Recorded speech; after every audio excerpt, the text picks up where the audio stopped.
Pinapakita ko kasi may nagsabi ng isang video ko na automatic daw yung dala ko, yung post ko na yung isang video ko na post na chill ride, galing ako sa trabaho pa uwi. So sabi niya naka automatic daw ako, so ngayon napakita ko ngayon na manual yung dala ko. So yun lang guys, so, chill ride lang tayo, at lalong lalo na dito sa Mindanao kasi maulan. So ride safe lahat, mga nagmamaneho, hindi lang sasakyan, pati yung mga motor, ride safe tayo guys. So dahan-dahan lang tayo para maiwasan natin yung mga disgrasya sa daan kasi madulas yung kalsada kasi nga araw-araw umuulan dito sa Mindanao. So yun lang, so ride safe. Woo! So ngayon papunta ako ng trabaho, galing pa ako ng bahay.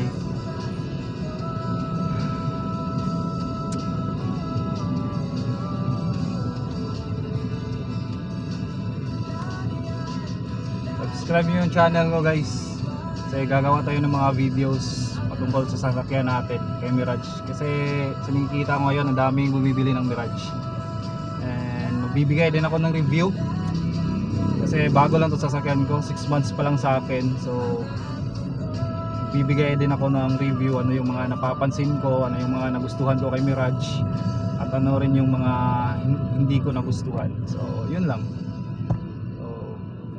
Kaya subscribe niyo yung channel ko for the future ng mga content natin.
Ayan guys, so nakapasok na tayo sa mall. Kasi dito lang ako mag-i-area ngayon. Ayun, magpa-park lang muna tayo. Ano tayo ng parking. Dito na lang ako magpa-park kasi wala masyadong sasakyan.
So yun guys, naka-park na ako. So God bless, ride safe, and subscribe to my channel.